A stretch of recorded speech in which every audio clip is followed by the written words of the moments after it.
bảo tớ không có cái gì cơ á? Ui sao cậu có hai cái Quixi khổng lồ này. Hai cái Quixi này tớ ước mơ là bao nhiêu lâu nay mà tớ không được ấy.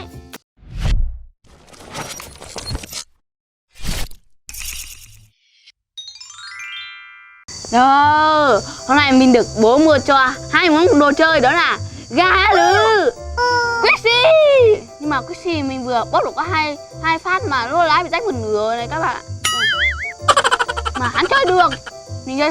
Mình thích chơi Quixi nhất. Ôi ơi, trong cái xóm này chắc chỉ có mỗi mình có gà lử với Quixi này thôi, chả hơn ai có nữa.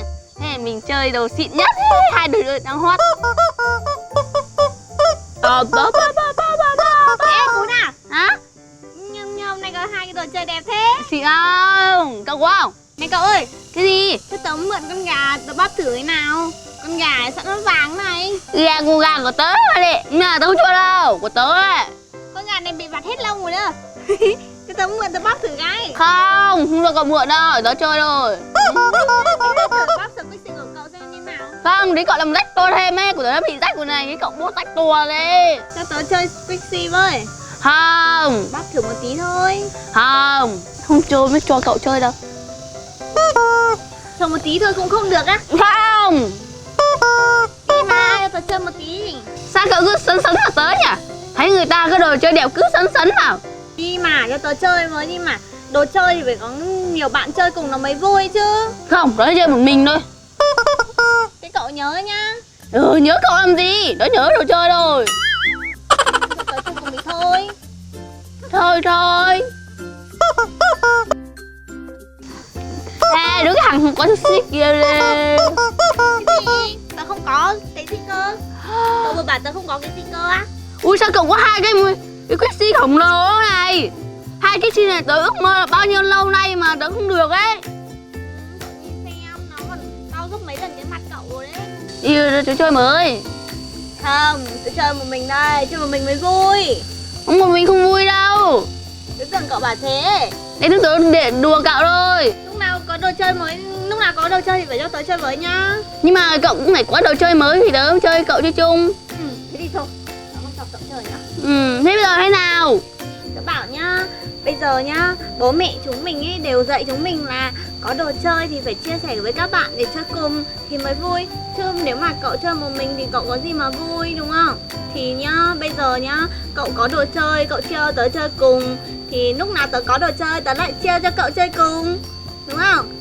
Cậu nói qua lý ấy. Thế bây giờ nhá, tớ cho cậu mượn quả cam này, xong cậu cho tớ mượn con gà nhá. Ok. Đây. Ui, mình ước mơ bao nhiêu lâu nay cuối cùng cũng được cầm nó rồi. Hả? Gà này cậu bảo nó tên là gì á? Gà quá lử cậu ạ. Ồ, gà lửa à? Sao nhìn lạ nhỉ? Con gà này không có lông nhìn buồn cười thế. Còn cái kêu nữa. Cắt nơ này. Thơm á. Đấy, cậu tớ Quixi của tớ chưa? To không? Ui, của cậu chơi sướng thật đấy. Ý, tăng chậm này cậu ơi. Đấy, mềm lắm mà thơm nữa, cậu ngửi đi. Ui, ăn mùi cam ơi cậu ạ. Ấy, cậu ơi, lại đàn hồi với như cú này cậu ơi. Ấy, đúng là cái xịn có khác. Đấy, cậu bóp thoải mái nhá, không lo bị rách đâu. Như cái của cậu chẳng rách rồi đúng không? Cái của tớ, Cậu của cậu ơi. người tớ đã quá tí quá, bớt dễ, khó. Của tớ ấy. Cậu có muốn chơi thử quả của tớ không? Có. Cậu chơi quả táo đi. Wow, quả táo khủng lồ. Đây, bóp quả táo được. Yeah. Ý. Nhìn rất là đẹp. Tớ muốn ăn lắm rồi cậu ạ. Nhìn muốn ăn lắm rồi. Nhưng mà đây chỉ là đồ chơi thôi, không ăn được đâu, cậu nhớ chưa? Này Cún ơi, cậu thích quả táo này không? Thế tớ thích lắm. Ước mơ của tớ đấy. Tớ tặng cậu đấy. Ui, cậu còn tặng nó thật á? Con gà này giả cậu này. Ui, thế Nhà tớ còn đầy. Ui, thế tớ cái nào tớ có đồ chơi tớ lại tặng cậu nhá. Trời ơi, tớ chỉ cần là cậu cho tớ chơi cùng là được rồi. Này, tớ bảo thế hai đứa mình sang nhà bạn vịt lạch bạch chơi đi. Cầm tất cả đồ chơi này sang. Rủ bạn ấy chơi cùng nhá. Ê, cho bạn vì cái này. Cho bạn ấy chơi hết.